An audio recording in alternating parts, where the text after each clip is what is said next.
Hello बच्चों, कैसे हैं आप सभी लोग। उम्मीद करते हैं सभी लोग अच्छे होंगे। आज हम लोग जो जीके जीएस का है सेट नंबर 6 देखते हैं। आज का देखो पहला क्वेश्चन क्या लिखा है, क्वेश्चन नंबर 11। क्वेश्चन नंबर 11 देखो क्या लिखा है। क्वेश्चन नंबर 11 हम लोग देख लेते हैं। कुछ इस तरह से लिखा हुआ है। ये हाँ, स्लोप स्लोप वालिया बैटर दीवारें किस सल्तनत में स्थापत्य की प्रमुख विशेषता थी। तो अगर बात करते हैं हम स्लोप वालिया बैटर की दीवारों की, तो ये जो तुगलक वंश था, इसने अपने अपने काल में तुगलक वंश ने इसने अपने काल में बनवाया था, ठीक है ना। और इसने इसकी जो प्रमुख इमारतें अगर पूछ सकता है तो इमारतें वैसे पूछेगा नहीं, लेकिन हम बता देते हैं। बेगमपुरी जो मस्जिद बनी थी, बेगमपुरी मस्जिद थी, वो इसने अपने काल में बनाई थी। बेगमपुरी मस्जिद, बेगमपुरी मस्जिद इसकी जो प्रमुख इमारतें हैं। बहुत से इमारतें, काली मस्जिद है तुम्हारी, तुम्हारा खिड़की मस्जिद है। और इसके बाद तुम्हारा गयासुद्दीन का जो मकबरा था वो भी इसी तरह से बना हुआ था। तो ये चीज़ें आप चाहो तो याद कर सकते हो। बाकी पूछेगा तो आपसे आरपीएफ के एग्जाम में नहीं भाई। अगर हम लोग तैयारी कर रहे हैं आरपीएफ की, तो आरपीएफ के एग्जाम में जो पूछ सकता है वो हमने आपको बता दिया। अगले क्वेश्चन की ओर बढ़ते हैं। Question number 12। क्वेश्चन नंबर लिखा है 12, पातशाहीनामा पुस्तक किसके बारे में लिखी गई है। तो ये जो पुस्तक है ये शाहजहां के बारे में लिखी है। किसके द्वारा, किसके बारे में लिखी गई? शाहजहां के बारे में लिखी गई। और यह पुस्तक किसने लिखी है? अब्दुल हमीद लाहौरी ने लिखी है। पुस्तक किसने लिखी है? पातशाहनामा किसने लिखी है? अब्दुल हमीद लाहौरी। इसको भी याद करना जरूरी है। अब्दुल हमीद हमीद अब्दुल हमीद लाहौरी लाहौरी ने लिखी है, ठीक है। तो इसको भी, पुस्तक को याद करना बहुत जरूरी है। अगले क्वेश्चन की ओर बढ़ते हैं। Question number 13। क्वेश्चन नंबर 13 लिखा है, पानीपत की पहली लड़ाई के बारे पहली लड़ाई में बाबर और किसके बीच लड़ी गई। तो अगर बात करते हैं पानीपत की पहली लड़ाई, तो पहली लड़ाई कब हुई थी भाई? 21 अप्रैल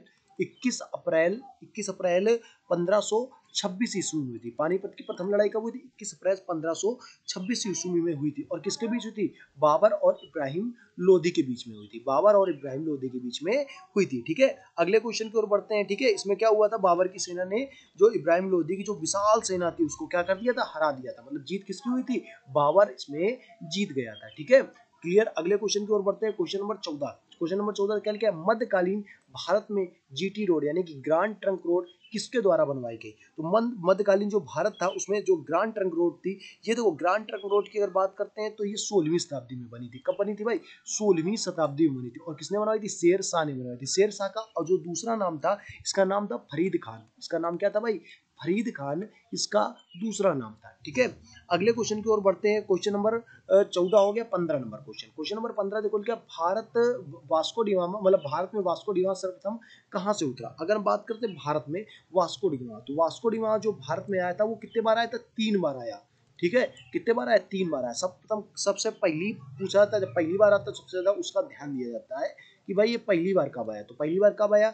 20 मई 1998 को पहली बार आया। फिर लेकिन ये यहाँ से थोड़ा सा घूम घाम के निकल गया। और इसके बाद फिर आया, ये आया 1502 में। 1502 में फिर से दोबारा आया। और इसके बाद तिबारा कब आया था? ये 1524 में तिबारा आया। और 1524 में आया और कुछ दिन यहाँ पर रुका। और इसके बाद 24 दिसंबर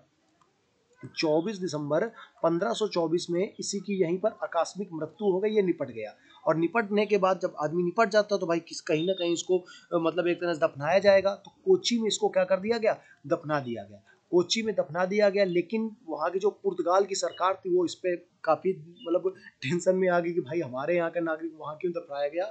और ये तो ऐसा व्यक्ति है जिसने भारत की खोज की है।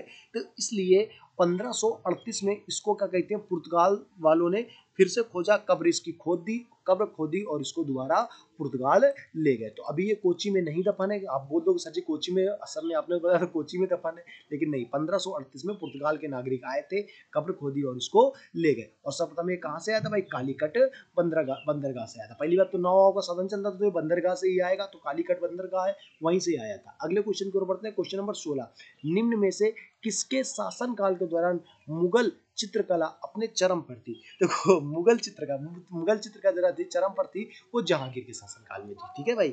जहांगीर के शासनकाल में मुगल जो चित्रकला थी ये बहुत ही चरम पर थी। और ये क्या था, इसमें क्या करता था, ये अपनी ही पेंटिंग ज्यादा बनवाया करता था। ये ऐसा शासक था, ये खुद की पेंटिंग ज्यादा बनवाया करता था। खुद की पेंटिंग बनवाया करता, जितने भी इसके वहां पर जो चित्रकार थे उनसे क्या करता था भाई, खुद की पेंटिंग, हमें भाई हमारी पेंटिंग बना लो भाई, हमारी हर जगह ये अपनी पेंटिंग लगवा भाई। वहां पर उस टाइम तो भाई ये जो फोटो वोटो थी, फोन वोन तो खींचता नहीं था, तो फिर क्या करता था, अब चित्रकारों को बुलाता था और अपनी पेंटिंग बनवाया करता था, हर नगर में अपनी पेंटिंग लगवाया करता था। ठीक है भाई, अगले क्वेश्चन की ओर बढ़ते हैं। Question number 17। क्वेश्चन नंबर 17 देखो क्या लिखा है। क्वेश्चन नंबर 17 ध्यान दो, क्या लिखा है कि चित्तौड़ विजय स्तंभ की स्थापना कब हुई थी। तो इसकी स्थापना किसने कराई थी, अगर किसने कराई थी, कब हुई थी बात करते तो 1440 से लेकर 1448 के बीच में हुई थी। 1440 से 1448 के बीच में। तो किसने कराई थी भाई, राणा कुंभा। राणा कुंभा ने इसकी स्थापना कराई थी। अगर वीडियो अच्छा लग रहा हो तो भाई चैनल को सब्सक्राइब कर दो यार, तुम लोग सब्सक्राइब करते नहीं हो।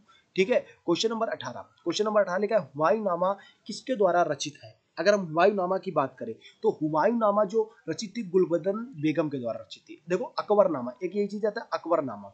अकबरनामा किसके द्वारा रचित है, क्वेश्चन होता है अकबरनामा। अकबरनामा अकबर के द्वारा रचित है, ठीक है, लेकिन हुमायूंनामा गुलबदन बेगम के द्वारा रचित है। और गुलबदन बेगम इसकी कौन थी भाई, तो गुलबदन जो बेगम थी इसकी की एक तरह से बहन थी, हुमायूं की सौतेली बहन थी, क्योंकि पहले क्या होता था कि राजाओं की काफी बीबियां हुआ करती थी, तो इसकी क्या थी, सौतेली बहन थी ये, सौतेली सौतेली बहन थी। ठीक है, और इसका बात करते हैं जो ये किस भाषा में लिखी गई थी, तो भाषा इसकी तुर्की भाषा में लिखी गई थी। हुमायूंनामा किस भाषा में लिखी गई थी, ये तो तुर्की भाषा में लिखी गई थी। ठीक है, तुर्की भाषा में लिखी थी। अकबरनामा अकबर ने बनवाई थी, हुमायूंनामा हुमायूं ने नहीं बनाई थी। ठीक है, इसमें बहुत गलत होता है, गुलबदन बेगम ने बनवाई थी, सौतेली बहन थी। और ये क्वेश्चन आप इसको इंपॉर्टेंट डाल सकते हो, अच्छा क्वेश्चन है, हर बार एग्जाम में आता रहता है। क्वेश्चन नंबर 19 देखो। क्वेश्चन नंबर 19 क्या लिखा है, अल बरूनी ने अपनी पुस्तक किताब उल हिंद में किस भाषा में लिखी गई थी। किताब उल हिंद भाई संस्कृत भाषा में तो फिर यार मुश्किल है, संस्कृत भाषा में तो नहीं लिखी होगी, क्योंकि किताब उल हिंद ये मुसलमानों की एक तरह से पुस्तक है, तो ये तो या तो अरबी में लिखी होती है या तो फारसी में लिखी होगी। ठीक है, तो इसका राइट आंसर क्या होगा, अरबी में। किताब उल किस भाषा में लिखी थी, ये लिखी थी अरबी भाषा में। और इसके बात करते हैं, ये थोड़ा सा किताब उल, ये इसमें 80 अध्याय थे। कितने अध्याय थे, 80 अध्याय थे। ये क्वेश्चन पूछ सकता है, इसमें 80 अध्याय थे। ठीक है, अगले क्वेश्चन की ओर बढ़ते हैं। आज का लास्ट क्वेश्चन है, देखो अभी आज हम 10-10 क्वेश्चन के वीडियो बना रहे हैं, ज्यादा बड़ा लंबा वीडियो नहीं खींच रहा है। ठीक है, क्योंकि आप लोगों को क्या पढ़ना है नहीं भाई, तो थोड़ा थोड़ा पढ़ो, ज्यादा नहीं। ठीक है, अभी टाइम बहुत है, आराम से कंप्लीट हो जाएगा कोर्स। ठीक है, मोहम्मद गौरी की सेना और पृथ्वीराज सेना के बीच 2 बार युद्ध हुआ था। किस युद्ध में, दूसरी बार देखो, पहला युद्ध, दूसरी बार युद्ध की बात करें, पहले लड़ाई क्या हुई थी 1191 में। तराइन का प्रथम युद्ध, तराइन का जो प्रथम युद्ध हुआ था, तराइन का फर्स्ट वार हुआ था। और इसमें क्या हुआ था भाई, तुम्हारा मोहम्मद गौरी बहुत तरीके से पेला गया था, बहुत मारा गया था, और ये हार गया था। मोहम्मद गौरी क्या गया था, हार गया था। ठीक है, हार गया था मोहम्मद गौरी। अब इसका दूसरी बार लेकिन युद्ध हुआ, तो दूसरी बार तराइन के युद्ध में ये जीत गया था। ठीक है भाई, तो आज का लास्ट क्वेश्चन था। अभी वीडियो अच्छा लगा हो तो चैनल को सब्सक्राइब करो। ठीक है भाई, मिलते हैं आपको अगले वीडियो में, तब तक के लिए राधे राधे, जय हिंद, जय भारत दोस्तों, वंदे मातरम।